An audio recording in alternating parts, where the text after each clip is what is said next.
People like you, with no job and a limited education, are not welcome in this household.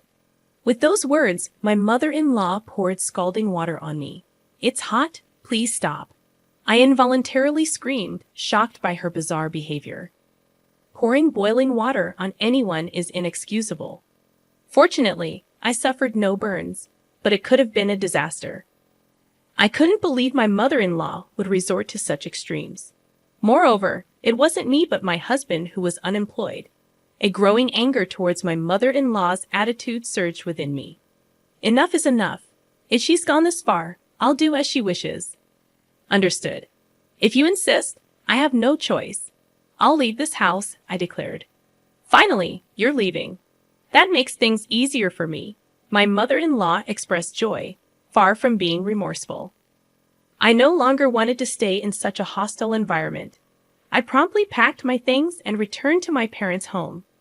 My mother-in-law didn't know that my husband, Raffel, was unemployed or that I had been supporting the household finances. In fact, since quitting my job, I had started trading stocks and was earning about $30,000 a month. Even if I was driven out of her house, I could still live on my own without any issues. I wouldn't have any qualms being on my own. Even if she came to me in tears, struggling with living expenses, I would never lend a hand. She should regret kicking me out like this. I had married Raphael about 2 years ago. We were from the same university and had been dating since then. Both of us, graduates of the economics department, aspired to work in finance and managed to secure jobs at different brokerage companies after graduation. Despite our busy days, we maintained our relationship. 3 years later, Raphael proposed. Julia, I will definitely make you happy. Marry me. Believing that I could be happy with Raphael, I accepted. Yes, I'm looking forward to it. We decided to get married, thinking we could build a happy family together. However, Raphael then dropped an unexpected bomb.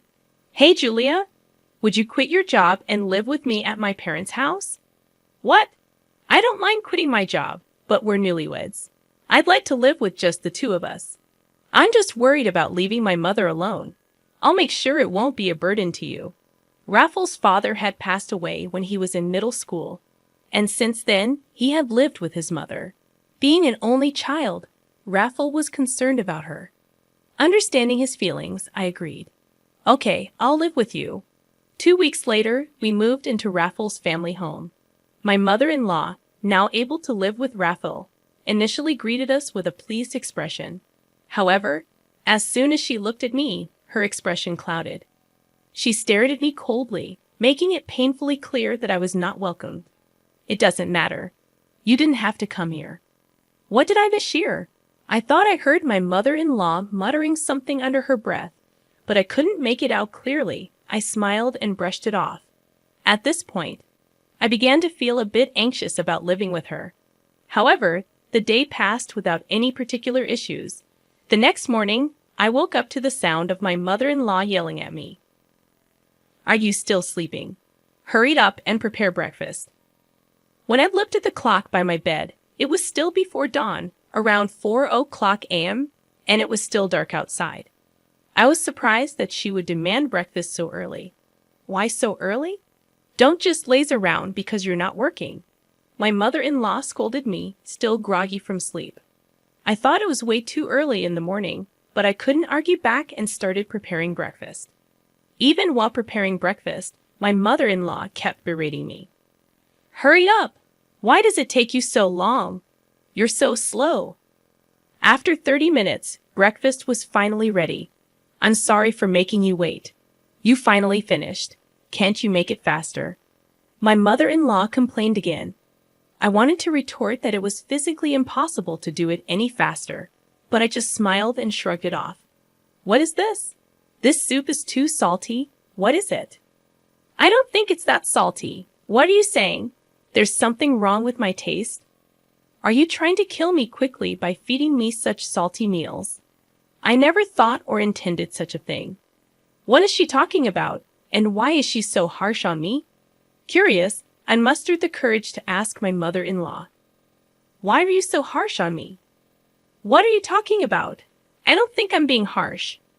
Or are you trying to make me the bad guy? No, that's not what I mean. I was overwhelmed by my mother-in-law's pressure and couldn't talk back. Finish eating. Start cleaning. After that, there's laundry to do, so there's no time to rest. Since then, every day, I was continually harassed by my mother-in-law, wearing me down both mentally and physically. While I was cleaning, she would say things like, "You missed the dust in the corner." When I was doing laundry, she'd complain, "There's still a stain." A month after starting to live with her, I felt like I was going to break. So I talked to Raphael about it. "It's about your mother. She's been saying mean things to me every day, and it's hard. Could you please tell her not to say such things?" But Raphael showed no reaction. I was momentarily irritated by Raphael's lack of response. But then I noticed something strange about him. He was pale, as if he had something important to say. "What's wrong? Did something happen?" When I asked, Raphael hesitantly began to speak. "Actually, I've been fired from the company." "What is this? Some kind of joke?" I was speechless, unable to comprehend. There was a downsizing at the company, and I got laid off, according to Raphael. Due to recent economic downturns, the company's profits had plummeted, leading to unavoidable large-scale layoffs. "So you'll be unemployed from tomorrow." "Well, I can work for one more month after receiving the notice of dismissal. But after that..." Fortunately, I had been using my knowledge from my time at the securities company to trade stocks. Although I struggled at first, I was now earning about $30,000 a month, so we weren't struggling financially. I was comforting Raphael and had forgotten about all the harassment from my mother-in-law. From the next day onwards, I endured my mother-in-law's harsh treatments as Raphael lost his job. Feeling the need to be strong and support him, I continued to endure the situation. A month passed, and Raphael was officially laid off and became unemployed. He started looking for a job initially, but gradually he began to spend most of his time at home, making excuses. "Shouldn't you start looking for a job more seriously?" I suggested. "Yeah, I'm looking, but it's hard to find a good company that will suit me," Raphael replied, seemingly having no intention of actively seeking new employment. Reluctantly, I continued to support our household. As time passed, the harassment from my mother-in-law intensified, and I grew increasingly exhausted. Initially, I thought I had to endure it because Raphael was unemployed. But I no longer felt that way. I spent my days feeling listless. One day, Raphael unusually went out in the morning. Perhaps he had finally started to seriously look for a job. After seeing him off, I started cleaning as usual. "Make sure it's clean. Do it properly." My mother-in-law sipped coffee on the living room sofa, hurling sarcasm at me. Fed up, I ignored her. Suddenly, she threw a tantrum and yelled at me. "How dare you ignore me? You're just a mere daughter-in-law. You don't even have a job." Ignoring her, I continued cleaning. She grew angrier and confronted me. "Still ignoring me? Unemployed and uneducated people like you should leave this house." She yelled and then poured boiling water on me, the hot water she had prepared for her coffee. "It's hot. Please stop." I screamed involuntarily at her sudden action. Thankfully, the water wasn't super boiling hot, so I didn't suffer any burns, but it could have been a disaster. Finally reacting, she said, "This is what I've been saying. If you're not working, leave this house." She smirked as she spoke. Fed up with her behavior, I had no choice but to agree to her demand. "All right, I'll leave." "Good. That makes things easier. Leave quickly." I quickly packed my things and decided to leave that day. I no longer wanted to spend another second in that house. I left, heading straight to my parents' home. Upon arrival, my parents were surprised by the sudden visit, but welcomed me warmly. I waited for a call from Raphael, but there was neither a phone call nor a message. Feeling a bit lonely, I decided not to contact him until he reached out. A month passed since I returned to my parents' house, but there was still no contact from Raphael. My feelings for him faded, and I started considering divorce. One early morning, the doorbell at my parents' house rang. On the monitor, I saw, to my surprise, Raphael and my mother-in-law. What now, after all this time? I thought. Yes, what can I do for you? I've forgiven you. Now come back home quickly, she yelled through the intercom as usual. Forgiving me? What's she talking about? I appreciated her words, but I hadn't done anything that required forgiveness from her. After telling her that, I ended the intercom call, boiling with anger at my mother-in-law's attitude. However, they were persistent, banging on the front door violently. Don't just hang up on me. Come on, let's go back, my mother-in-law yelled. Considering the noise they were making could become a hassle to the neighborhood, I reluctantly opened the door, inviting my mother-in-law and Raphael inside after seating them on the sofa in the living room. I inquired about their unexpected visit, wondering why they were both there all of a sudden.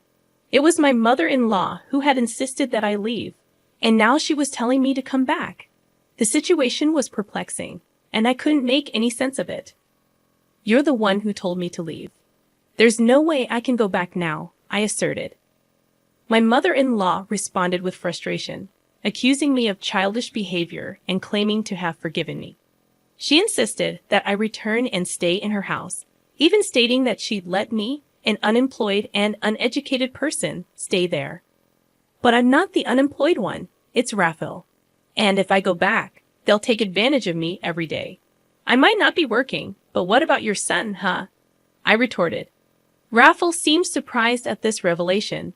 My mother-in-law appeared confused, indicating that Raphael hadn't informed her about his layoff. Pressed further, Raphael finally admitted to being laid off from the company. Apologies and explanations ensued, with Raphael justifying his actions by relying on my income for financial stability. My mother-in-law, shocked at the news, openly expressed anger toward Raphael for not finding a job yet. Why did you keep quiet about this? What are we going to do now? She scolded him. Raphael assured her that my income would suffice for the time being, causing my mother-in-law to label him as worthless for not actively seeking employment. Fed up with Raphael's excuses, I couldn't believe that I had ever thought of supporting him.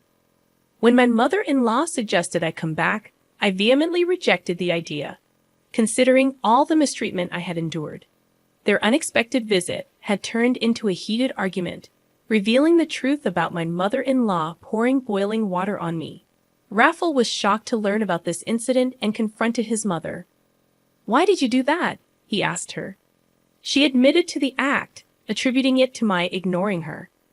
The revelation sparked a heated exchange between Raphael and his mother, prompting me to intervene and urge them to take their arguments home. Realizing the impact of their loud arguments on someone else's house, my words prompted a change in their attitudes.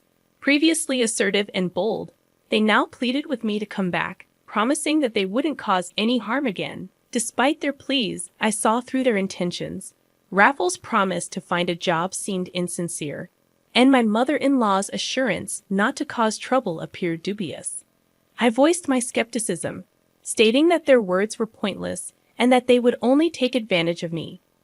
Their silence confirmed my suspicions, and I left them in the living room, heading to my room, leaving them to contemplate their actions.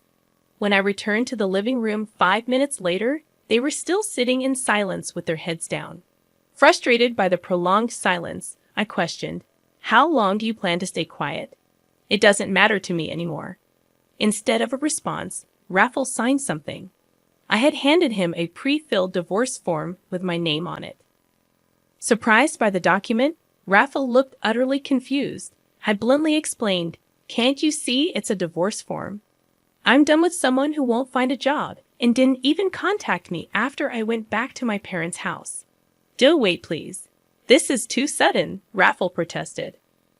I found his stubbornness irritating, as he seemed oblivious to the fact that his actions were the root cause of our problems. Unmoved, I affirmed, "I've made up my mind. My decision to divorce you won't change, no matter what you say." Raphael, still in disbelief, questioned if divorce was too harsh. Coldly, I responded, "I don't think so. It's your fault." I directed the same coldness toward my mother-in-law, who was partly to blame. Resigned to the situation, Raphael signed the divorce form, warning me not to regret it. However, I felt a sense of relief, and I asserted that the one who might regret it was Raphael. I'll submit the divorce form. I don't want any compensation.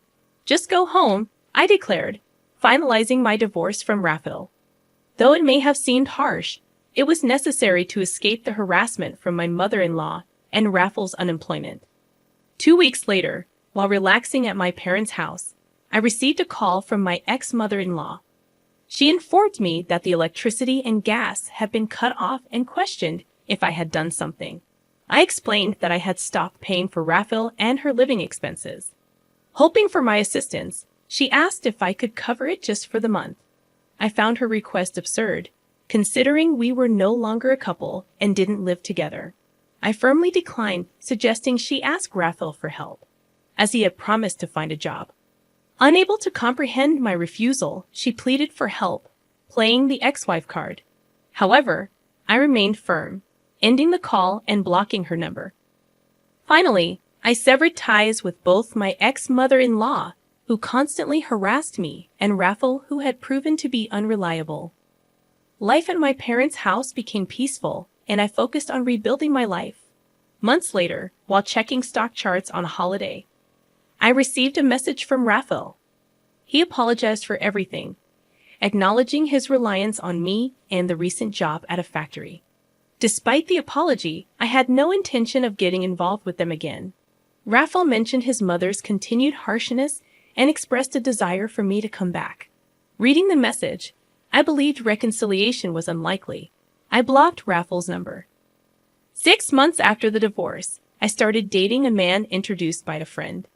He was reliable, treated me well, and despite the age difference, we connected. While marriage was not on the immediate horizon, I cherished the happy times we spent together, focusing on the present and leaving the past behind.